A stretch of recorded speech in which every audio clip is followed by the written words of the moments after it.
Welcome to the first reading of this year's Writers Respond series, where students and staff from Curtin offer creative narrative responses to exhibitions at the John Curtin Gallery. We're meeting here today on the land of the Whadjuk people of the Noongar Nation, who are the traditional owners and custodians of this land. And on behalf of all the writers who will be reading here today, I pay my respect to their elders past and present. I acknowledge sovereignty was never ceded. This land always was and always will be theirs. My name's Rachel Robertson, as Sue-Lyn said, and I teach writing at Curtin and lead the Creative Critical Imaginations Research Network, which is a network for all staff and HDR students and honours students who want to get involved in the intersection of creative and critical writing and thinking and research. Now, originally, our MC and my co-convener for this event was to be Anne Ryden. Unfortunately, she has had to isolate as a close contact at home today, so I'm stepping into the MC. And I'm really sorry she's not here because she did almost all of the work of convening this event and organising it, and she's also written a great piece, and so I'm sorry she's not here to enjoy the fruits of her labour. However, there will be a recording she'll be able to listen to, and we wish her and her family all the best. So welcome everyone to today's reading. Isaac Julien's richly poetic and immersive works are a gift, not just to writers, but to anyone who stops to experience them. Today you'll hear from 8 very different writers who were given the tantalising brief of writing no more than 1,000 words in response to one of the 2 installations. They all delivered, and none exceeded the word count. The intellectual and academic backgrounds of our writers today traverse human rights, filmmaking, painting, poetry, memoir, fiction, journalism, and translation. All have created responses that traverse more than one of these areas. In an interview about the Lessons of the Hour installation, Isaac Julien noted his hope that an audience viewing the different screens would enter into a poetic relationship with the images and with storytelling more broadly. This hope resonates with what the writers you'll hear today have done individually and collectively. The Writers Respond series sets out to enter into this poetic relationship and then to share it with others through readings. Like the anachronisms and juxtapositions that are so central to the installations next door, one through there and one through there, today's readers overlay their own experience, memories, understandings and expressions upon images and ideas that captured them in Julien's work. It is our hope that the readings you're about to hear add even more dimensions to your immersive experience of the exhibition. The first 5 readings are responses to 10,000 Waves, and the next 3 are responses to Lessons of the Hour. So, our first reader is Caitlin Mailing. Caitlin is a WA poet with 4 published collections, the most recent of which is Fish Work, out with University of WA Press, or publisher. Caitlin's piece is titled Surface Reading of 10,000 Waves. Thank you, Caitlin.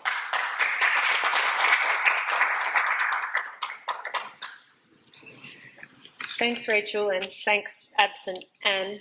Okay, so as Rachel said, this is called Surface Reading of 10,000 Waves. To write the poem, I must take off my glasses.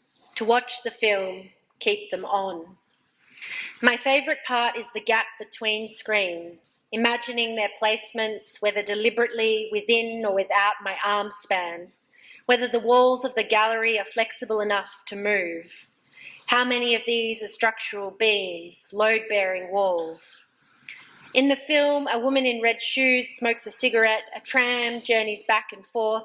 She can walk in pin-thin heels on cobblestones without turning an ankle, and I am sitting on the floor because I am too lazy to sit on the bench provided for me to always be comfortable. The voiceover says, the shore is ending and now the land. I am working on a poem about a bay where stromatolites lie, reliant on sea level regression and the accumulation of bivalves into a coquina shelf. The people in the film are always by the ocean. We can hear it in the soundtrack. Now the woman is high in a type of tower which would be destroyed if it was made by sedimentary rock. Only it isn't. It's concrete and rebar. A new voiceover whispers of rape and death. I do not like it, but I do not imagine I am to like it. On the centre screen, somehow a woman flies out of shot. I am on the continent. All about me are reefs. I never thought of them as protecting me from the potential of ghosts. There are now many historical shots. I do not know what I am looking at. Before, finally, a body floats in water and I pull out my apple and eat it. Later, I read the show is originally designed for 9 screens. See photos of them hung in a perfect arc. There are always more ways to see a thing. I learn the show is nothing about oceans and all about greed and those journeys. The voiceover is Benedict Wong from Doctor Strange, making this not part of the Marvel Cinematic Universe I used to teach my students perspective and poetry. You know the multiverse, I say, and they nod seriously. I would like them to see each of these 9 screens, or even 3, and understand the tragedy of the multiverse is the inescapability of this verse, where the sea moves imperceptibly higher, as if to consume us by licking softly on our bones. Thanks.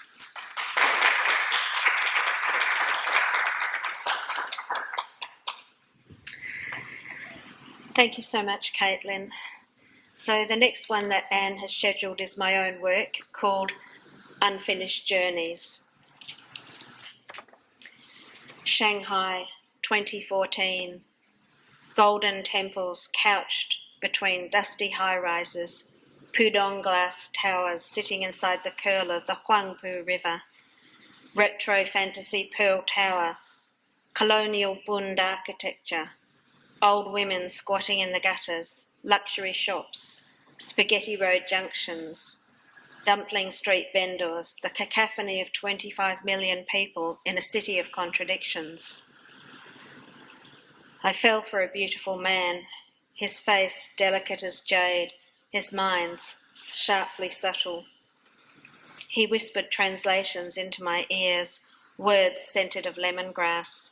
He gifted me green tea and poetry, a tour of the She Garden, later his own story.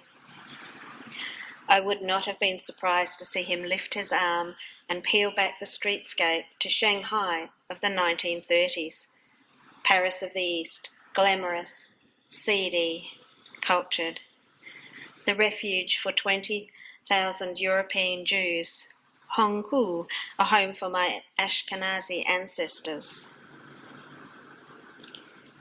On my final day, I struck out alone on the metro to visit Hongkou and the Jewish Refugee Museum.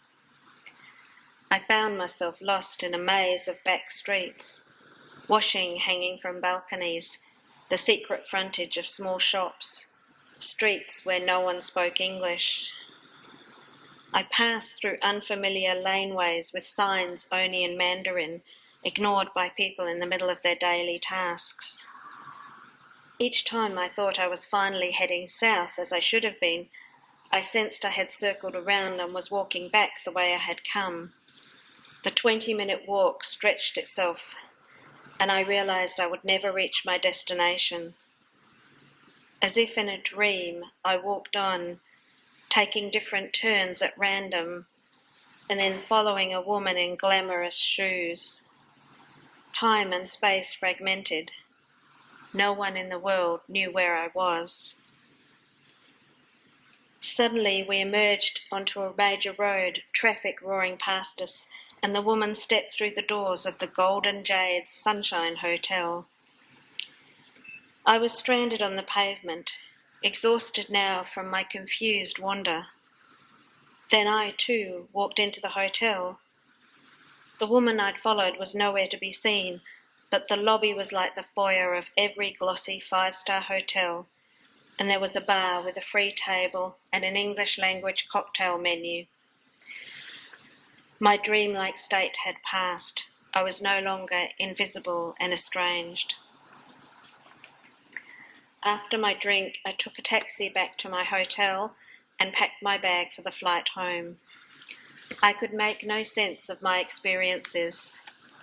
The maglev bullet train to the airport became a symbol of this, sleek and ultra-sophisticated, travelling over streets and the muddy river, passing factories, building sites, shoddy housing estates, universities, parks, piles of broken concrete, shrines, multiple high-voltage power lines, racing madly through the yellow fog to Pudong Airport at 400 kilometres per hour.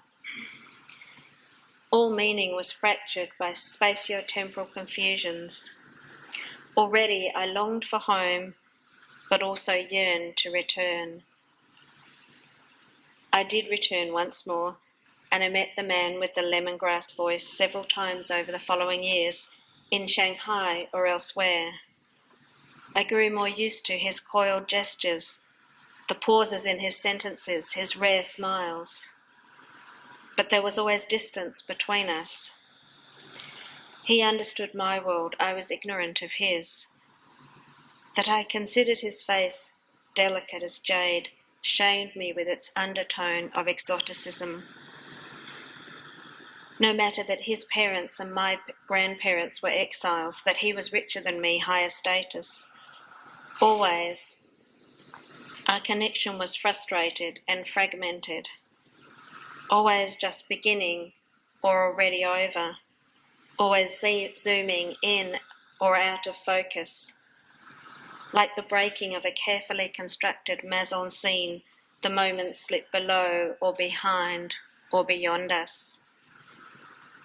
One evening he said, "You are earth, I am water," as if this explained everything. I thought of him then as the shifting flow of soft waves reflecting the sky in grey-blue velvety hues. I forgot the ocean can be wild, the waves tempestuous. I forgot that loss recreates itself generation by generation, that your hopes can be tossed from a high window and fall like a lost ghost.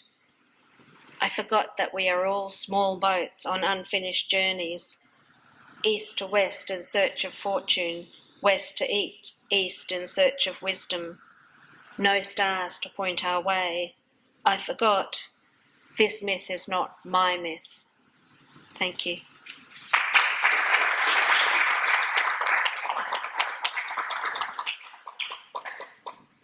Our next reader is Rosemary Sims. Rosemary is an adjunct research fellow at Curtin University and is the author of 3 non-fiction books. She sits on the board of 2 organisations working with refugees and vulnerable people. Her writing and research interests are human rights and life writing. The piece she's about to share, Sinking Water, is fictional but draws from media reports about the Morecambe Bay tragedy, as well as Rosemary's own experience as a journalist.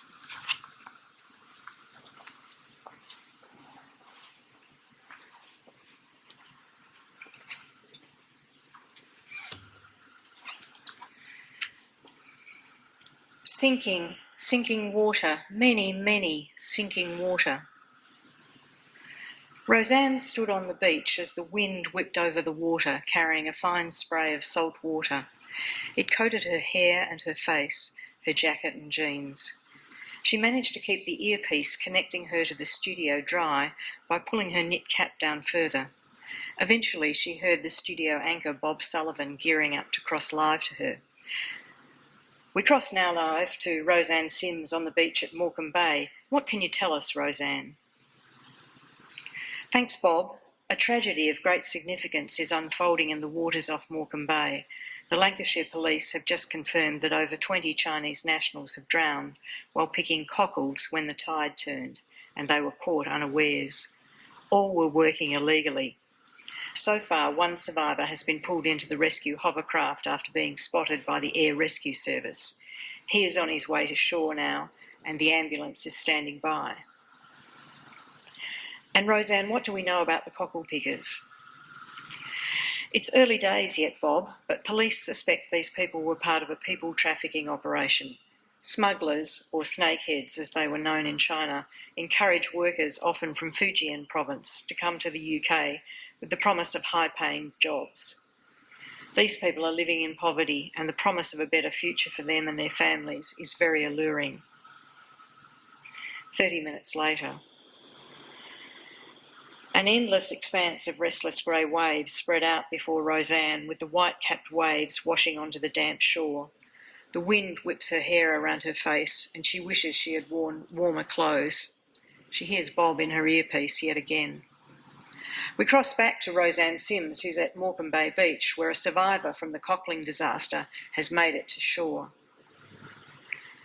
Sinking water, many sinking water. That's the voice of what looks to be the only survivor of this tragedy. In what must have been a terrifying ordeal, 23 cockle pickers entered the freezing waters off the coast, directed to pick as many cockles as they could by the people trafficker.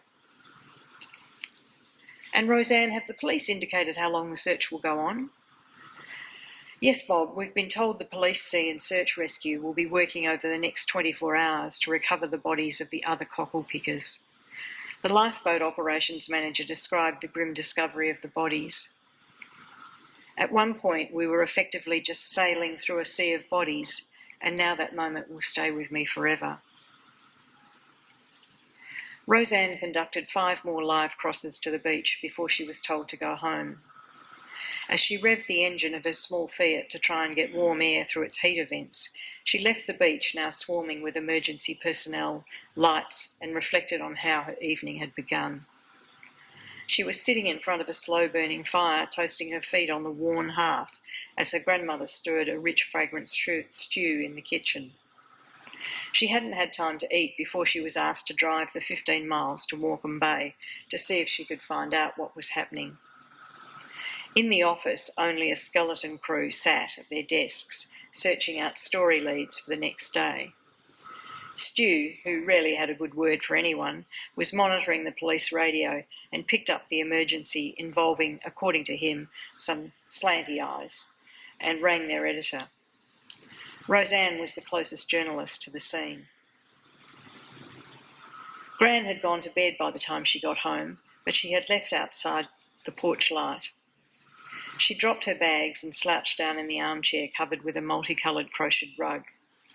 There was a note on the table telling her to heat up the stew, but somehow she didn't feel hungry. After gazing, and without really seeing into the fire for a long time, Roseanne got out her laptop to do some research on people slavery. Even the idea of it in the UK sounded absurd to Roseanne, but after 20 minutes of scrolling through different websites, she knew better. Slavery exists in every single country in the world. She pored over the Global Slavery Index and discovered that the UK government estimated that up to 13,000 people are victims of slavery, usually trafficked into forced labour and sexual exploitation. She discovered Albania, Vietnam and China were the most common nationality of potential victims for trafficking in the UK. Roseanne went back to gazing into the fire, hearing the anguish of the one survivor's voice over and over in her head. Sinking water, many sinking water. Thank you.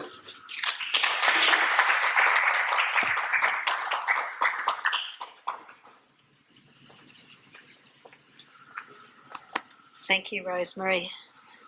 So the next work we have is by Anne Ryden.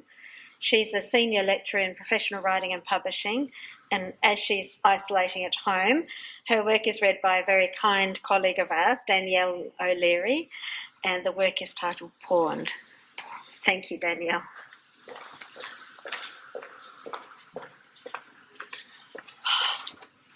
Love a last minute call up. So good. I thought it wouldn't be nerve-wracking reading someone else's words, but it feels a bit more strained. Here we go.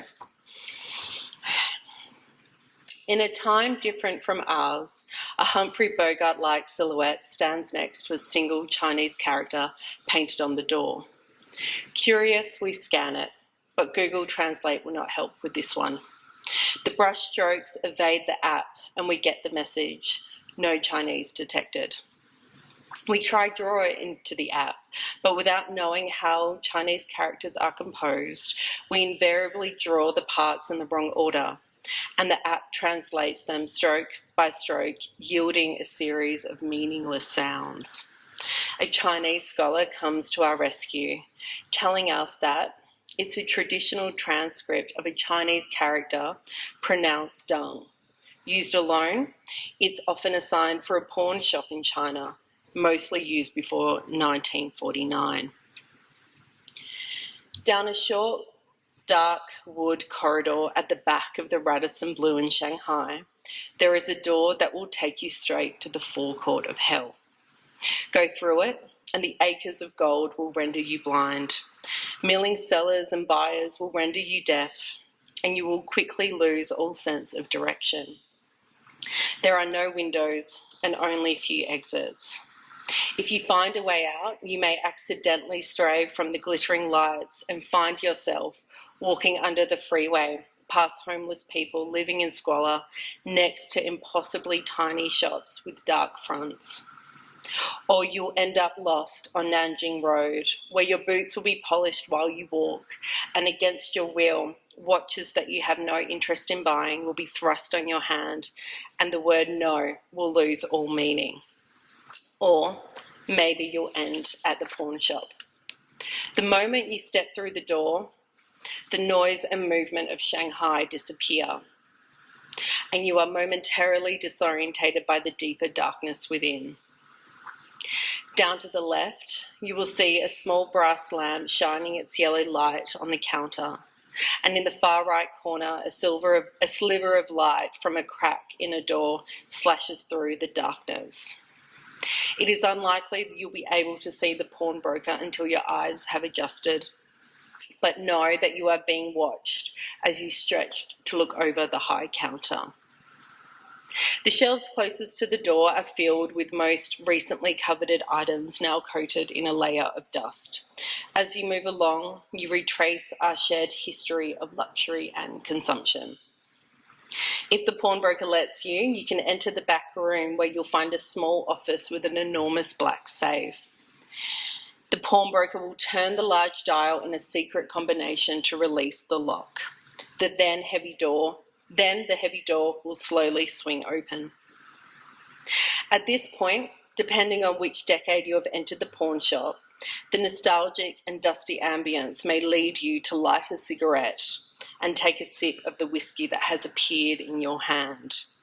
Or maybe you pull out your phone to capture a few mood-enhanced selfies for your social media feed.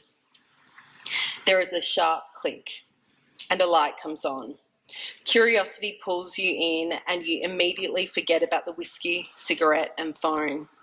Because inside that safe, laid out in front of you, is everything we, the human race, has collectively pawned over thousands of years in the pursuit of wealth and happiness.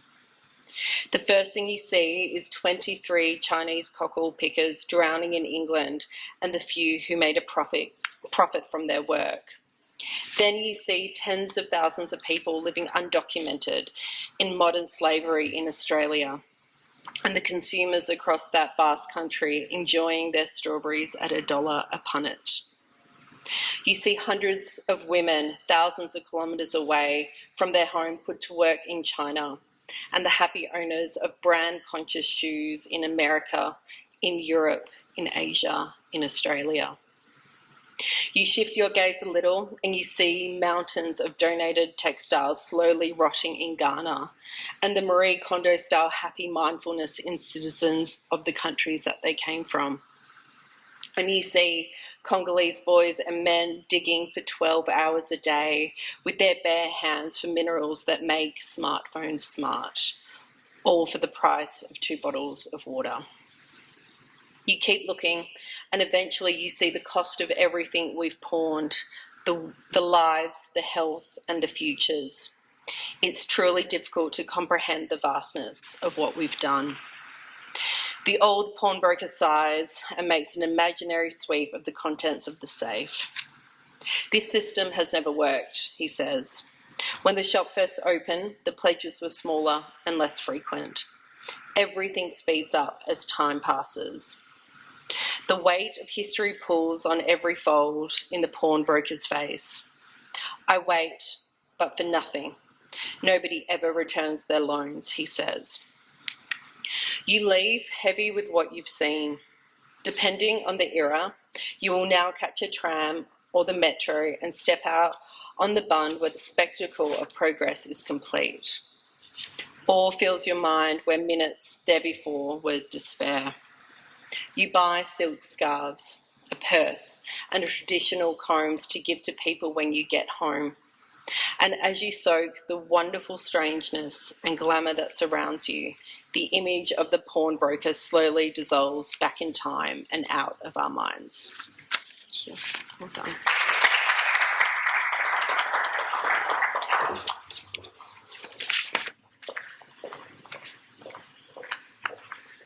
Thank you to Anne for writing that, and thanks Danielle for reading that at the very last minute.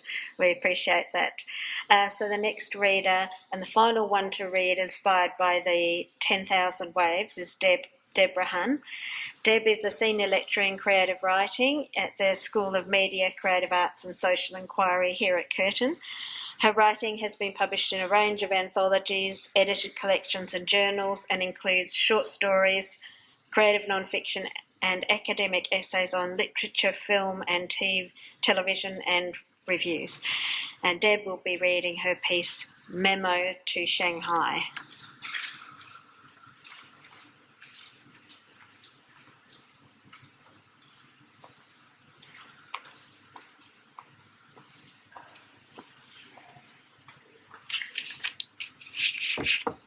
Get the glasses right. Oh, that's better. No, I'm not. It's performative. I need my mask. It's part of my performance.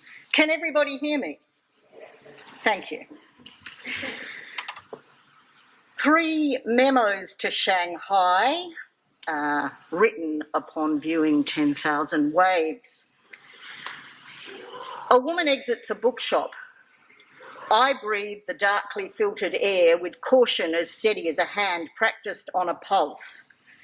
Adjust my white beak. Side-eye the body count of 2022, shuffle to the corner of the padded bench. 6 years ago, sardined in the Shanghai metro, I watched mask-smothered girls blink anxiously over my shoulder, as if second-guessing a tidal wave that would fling them over the edge of the world. I, of course, know better. Let those poor souls fear the rocks. Floundering is not in our alphabet. A woman exits a bookshop and boards a backlot B-movie tram to a meeting with grief in an I Am Pie future I once viewed from a bund packed with smiling families, with strollers, with bridal lace, with rainbow ice creams, with streamers, with eager tourists trailing red flags, with shiny Nike tops and backward caps and white trainers, and screens on cheap silver sticks launching wave upon wave of selfies over the glittering water and into the future. I breathe the darkly filtered air with caution, as steady as a hand practised on a pulse. Adjust my white beak. Side-eye the body count of 2022. Shuffle to the corner of the padded bench.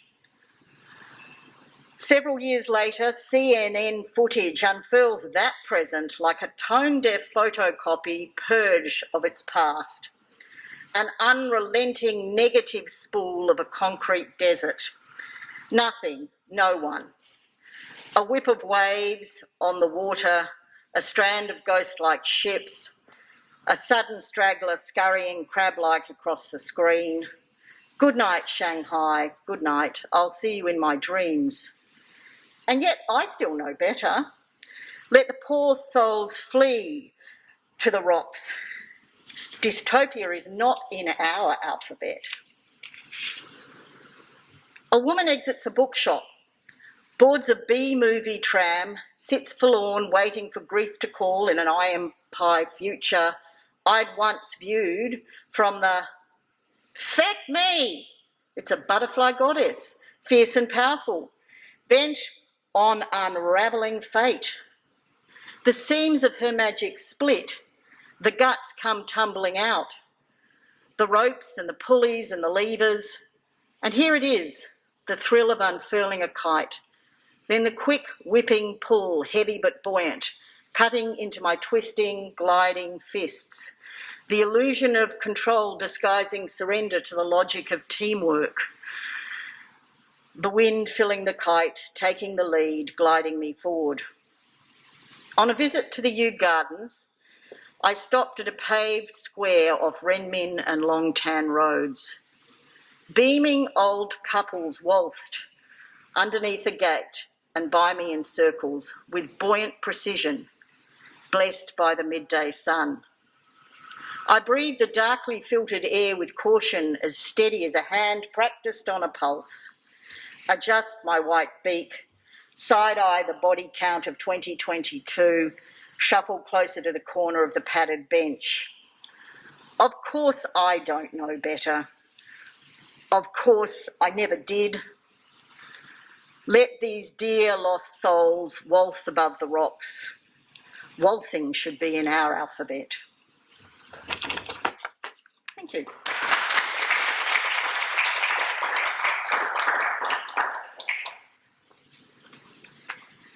Thanks very much, Deb. And I hope from those readings that if you haven't already been to visit 10,000 Waves, that you spend a little time and watch some of it, because it is quite an amazing installation. So our next three readers will be talking about or inspired by responding to the other film, and we'll start with Bruce Latter. Bruce has spent many years at Curtin, first as a student, then as a professional staff member, and now as an academic. He's currently Deputy Head of School and Discipline Lead of the Creative Arts in the School of Media, Creative Arts and Social Inquiry. One day he hopes to be released so he might see more of the outside world, apparently. Bruce's piece is called The Crawl Space.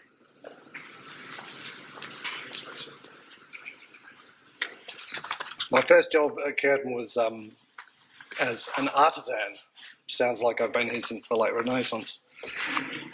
The work's called Crawl Space, The Crawl Space.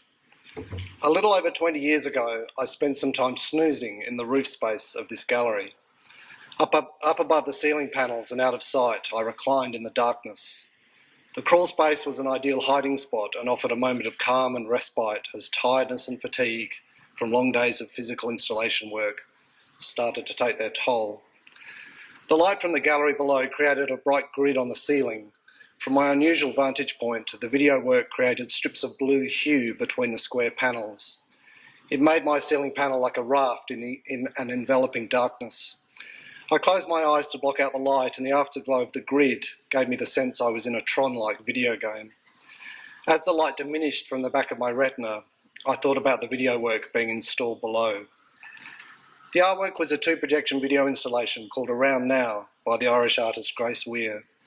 It was an aerial portrait of a cloud filmed from a small plane as it flew around the cloud. The opposing screen showed the view out the other window of the plane, as if looking from the cloud's perspective, and across what looked like bucolic green fields of the Irish countryside. Around Now was a work about the slippage that occurs between two viewpoints, and the video installation creating a physical and conceptual space in between that the viewer could inhabit. From my viewpoint in the ceiling, the slippage I was experiencing was a space in between being semi-awake and being in deep, deep sleep. As I thought about the large, white, soft, fluffy cloud on show in the gallery, I thought about sleep and about art. I recalled the 1995 artwork at the Serpentine Gallery called The Maybe. Conceived by Tilda Swinton in collaboration with Cornelia Parker, the artwork took the form of Swinton sleeping in a vitrine 8 hours a day for 7 days. The work was, of course, controversial, at least in the media at the time. Swinton slept through the criticism as if in training for a sleep competition. At that moment in the roof, I felt like every misguided art critic who looks at an artwork and says, I could do that. Sleeping for a week like Tilda Swinton, I could definitely have done that. I enter these gallery spaces not purely as a viewer with an interest in art, nor even as an art academic. First and foremost, I come to this space as an installer. It's not quite Charles Bronson in The Mechanic, but the installer does have a filmic ring to it. As now an ex-installer, I want to know how the work exists in the space before finding out what it is or what it means. The skills and tricks of installation are usually not meant to be noticed by the viewer, with the emphasis of experience on the artwork. For me, figuring out the logistics and techniques of installation can be integral to the understanding of art. I think it gets me closer to the intention of the artist and makes me feel like they've got to this point through a sophisticated process of trial and error. The brief moments of investigation, aka nosing around, don't lessen the power of the work, it just delays the moment of my focus on the work itself. My fascination with a new exhibition, particularly here at the John Curtin Gallery, begins with the way the curator and installers have organised the physical transference from the previous space. It's the way the light changes and the sounds are muffled. For video work, it's the physical preparation for a cinematic experience, but without the aroma of stale popcorn. I entered the gallery space to see Isaac Julien's video work Lessons of the Hour in the usual way. Despite trying to look at how the screens were hanging in space and the type of video projectors being used, I couldn't take my eyes from the images themselves. Julien's work about Frederick Douglass demands attention. At times, each of the 10 screens focus on independent imagery depicting subject and context. Then suddenly all screens combine to emphasise the importance of the same visual moment, like the mechanism of the steam train moving across the screens and through the gallery. For a viewer, it is impossible to give all of the 10 screens equal attention. It is as if the importance of the subject matter is too much to completely comprehend. Julien uses this visual slippage, shifting from a first-person view, like sneaking through a house, to a third-person observation of the character of Douglass. Julien places the viewer there in history to bear witness. The cracking of the whip amongst the cotton harvest and the ominous creaking of a taut rope in the pine tree shock the viewer to attention. What can we do in the presence of such powerful work like Isaac Julien's Lessons of the Hour? Well, we should allow ourselves to be jolted out of inertia and be forced to sit up and take notice. Through the beauty and focus of an artist's vision, Julien asks us to witness a recreation of Douglass, embodying the fight against injustice. The Douglass character leads the horse, as he leads us, through the landscape, always with a destination or end goal in mind. In this artwork, Julien asks us to respect and honour the legacy of Frederick Douglass and to never forget. Great art has the ability to lift us all up. It teaches us and inspires us. Sometimes, like in Julien's video installation, it wakes us up, drags us from the darkness of the crawl space and demands we see the light. Thank you.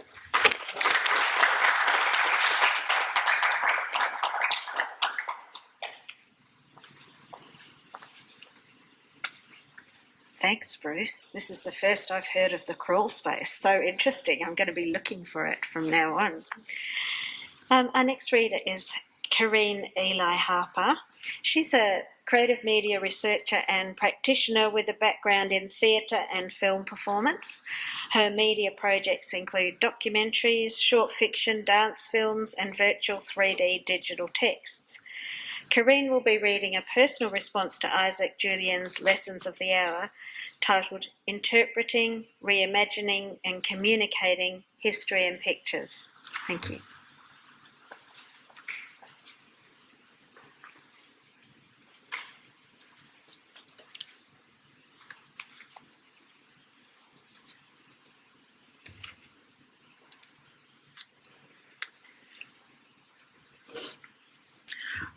I've learned the act of searching itself also becomes an act of taking responsibility.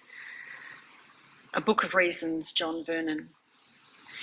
As a child, I remember being given a plastic hand stencil map for tracing the map of Australia in geography class.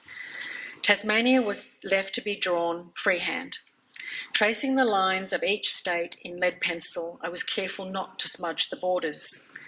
Colouring in the different states, I might choose red for Darwin, orange for Queensland, yellow for WA, brown for Adelaide, blue for Sydney, green for Melbourne, and pink, or maybe it was purple for Tassie. Like all Australian children growing up in the 1960s, I would learn my Australian map and come to know where I lived and my place in the world. The legacies of past injuries are carried through and across generations within families. A parent's silence in a family bedtime story without an ending leaves room for doubt and can lead to a sense of uncertainty in a child's mind about her genealogical history and her role as a descendant and inheritor. I grew up the daughter of a Scottish-born, post-war British migrant father and a third-generation Australian-born mother. I knew my mother's story, who was who, and where they fitted into the family photo album. My father had pictures, but only parts of a story that did not add up. The premature death of both his parents led to a childhood interrupted by trauma, poverty, and migration, leaving him without a coherent story to tell, but instead bits of memories full of longing and sadness. My father, John, aged 15, was one of a family of 6 British orphans who came to Australia to start a new life. The year was 1948. He and his siblings were singled out for special attention by the Australian government. The Harper children's publicity photos became sites of British cultural imperialism and an emerging Australian nationalism. They also became objects of nostalgia around which the happy family narrative grew to maintain the myth of a unified social identity, one that would reflect their individual needs for acceptance, a home, and a place to belong. Like most children and most migrants, the Harper children just wanted to fit in. All searches lead us invariably to ourselves, so that we may broaden our knowledge and understanding of self, our communities and the world we inhabit. Mine has led me to my paternal family of origin. A curious child wanting to know my father's story, I began asking questions. What happened? What really happened? Starting with the photos, I pieced together fragments of rememberings and forgettings, and through this detective work, I uncover a difficult family history. This work lays the foundation of a film to fill in gaps, find coherence through the act of retelling. Photographs are never still, they are a moment in a story. Film is a compilation of still moments that make up a story. Where did I come from? Who am I? Who will I become? Are the building blocks for constructing life story narratives. Motivated by a desire to learn, articulate and understand my father's story, I hope better to understand my genealogical and cultural inheritance. The speaking of memories on film can cause us to reconsider the relationships between history, personal and social memory, leading us to new understandings about how creative practice can be applied in examining transgressions of the past. Memories on film assist us in making links between past and present, unseen, seen, silent and spoken, the autobiographical self, genealogy and cultural history, imagined history. Film has been used as a tool of resistance to forgetting, both in representing those memory stories lost to big history, but also as a means to annihilate and deem them invisible. Treatises of historical evidence have privileged individuals, communities and institutions over others by their ability to stage, manage and reproduce authorised memory narratives. The things that are cut out in the process of shooting and editing a photograph, a film, become lost memory traces. No one photograph or film will ever be able to tell the definitive truth. Images like history are full of absences. But what images can do is contribute to a dialogue where ideas and interpretations can be viewed, discussed, argued and reflected upon. The proposition that memory travels across time and geographies has been expanded here to include memory transmission as an agent of social history.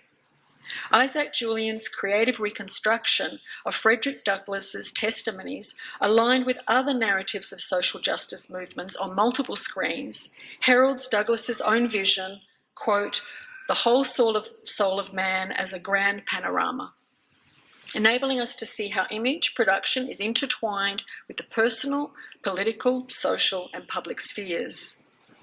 The image as a memory object provides a vehicle for the articulation and negotiation of our understanding of what constitutes and contributes to social collective remembering.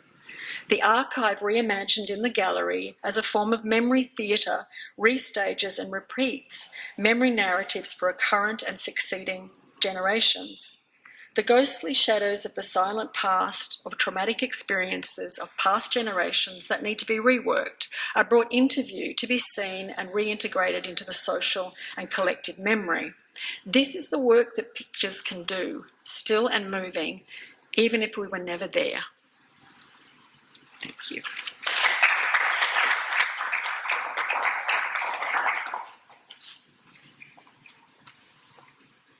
Thank you, Karin. We started with a reading by poet and we're ending with a reading by poet. So Jürgen Waldeis will be reading next. He's a senior lecturer at Curtin's Centre for Human Rights Education. He's published a solo collection of poetry in Amharic, and his English short stories and translated poems have been published in a number of West Australian anthologies and journals. Jürgen is going to perform a bilingual poem in Amharic and English.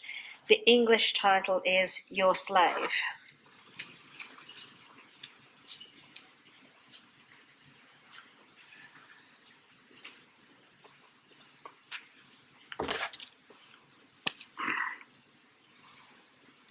I will start with the Amharic and I will read the translation later. የእናንተ ባሪያ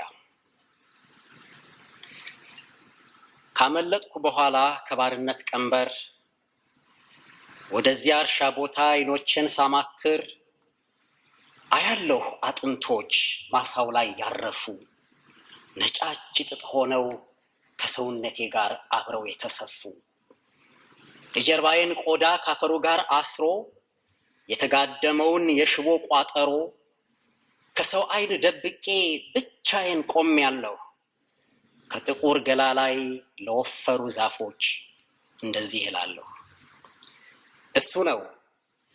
እሱ ነው እኔ አይደለሁም ቀድሞ ባሪያ የሆነው አዎን እሱ ነው ጥንታዊ ብርሃናትን አላይ ብሎ የታወረው ስጋውን ብቻ አግዝፎ የብረት ክምር ያረገው አበቦችን የቀጠፈ ገላቸውን ፈጭቶ ከልቦናው ግድግዳ ላይ ቀለማቸውን ቀብቶ ከጎን አድብቶ የቆመ የነፍሳት ማጥመጃ ሰርቶ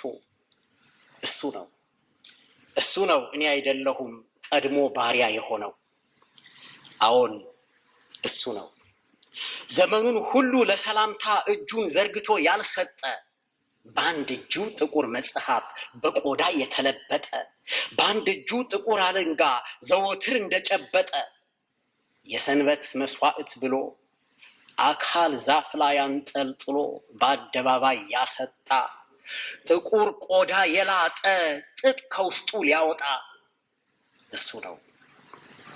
እሱ ነው እኔ አይደለሁም ቀድሞ ባሪያ የሆነው አዎን እሱ ነው ንስርን በሰማይ ከመብረር ነፃ ለማድረግ የመጣ አሳን ከባህር አውጥቶ ኩባያ ውሃ ያጠጣ እናትና ህፃናትን በፍርሃት ማዕበል ያራደ ከእናቱ ጡት መንጭቆ አራስ ህፃን የወሰደ የእርሻው መስኖ በሆኑ አይኖች ራሱን እስኪመለከት የጥቁርን አካል ቆፍሮ ለዘላለም ጥጥ የሚያመርት ዛሬም ይሁን መጀመሪያ እሱ ነው የእናንተ ባሪያ እሱ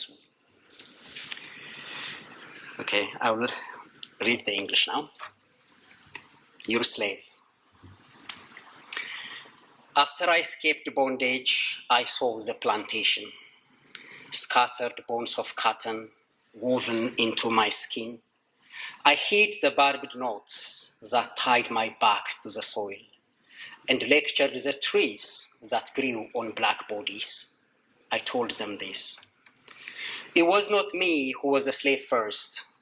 It was him, he who cannot see the ancient lights, he who created himself as a gigantic work of metal, he who took flowers from the field, painted the walls of his heart with colors, set a trap by the side to catch wondrous insects. It was not me who was a slave first. It was him. He who lived with clenched hands, one hand gripping a black leather book, the other a black leather whip. He brought his Sunday's offerings, bodies hung up on trees, their skins scratched to extract cotton. It was not me who was a slave first. It was him. He who wanted to save the eagle from the sky. He who took the fish from the sea to give it water in a cup. Women and children trembled as he flung babies from their mother's breast. His bondage will never seize him till he sees himself through eyes that irrigate his plantation, till he knows who he truly is, a slave who digs on black bodies to grow white cotton for you.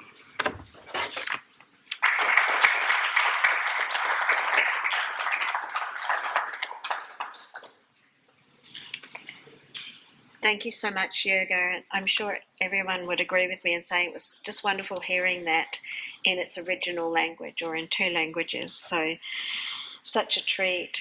I hope that also gives you a feel for the content of the Lessons of the Hour, which, again, I encourage people to go and view if you haven't already. And before we close today, I'd like to just also do a little advert. I think Kit here from our school will be giving a talk. Now, is it in a week or two? It's next week, Wednesday, here about the Lessons of the Hour. And so that's something not to be missed. If you want information, there's a little postcard about the talks that are coming up, and there's a few others, but I encourage you to come to Kit's next week. I also just mentioned that at the moment, as well as the Isaac Julien exhibition, there is an exhibition curated by myself and a colleague at the school, from our school, called Energeia, and this piece by Susanna is one of the magnificent works of art, and also there's a video. There's also a book for us readily, writerly types, and there's a display copy up there of a speculative fiction. And then through the Access Gallery, there are some interactive documentary, a hologram, a magic book, a book with a magic bookmark, and there's also some virtual reality shows in the Hive. That's not open at the moment, but if you have time or you'd like to come back, please do have a look at Energeia, which is about energy futures and is an initiative from our school. And there are catalogues available if you're interested to take one of those. Can I first of all thank my colleagues for your fine writing and readings. It's one of the great pleasures to be part of this series is when we hear each other's work, and which we don't often have the chance to do, I think. So it's really lovely to hear that. And thank you to Anne Ryden for convening and organising this and getting us all on time and scheduling it and everything. I'm sorry you can't be here, Anne. Thank you, Sue Lynn and the John Curtin Gallery for hosting us. And then most of all, thank you, my dear audience, for coming today. We really appreciate your support and your attendance, and have a lovely afternoon.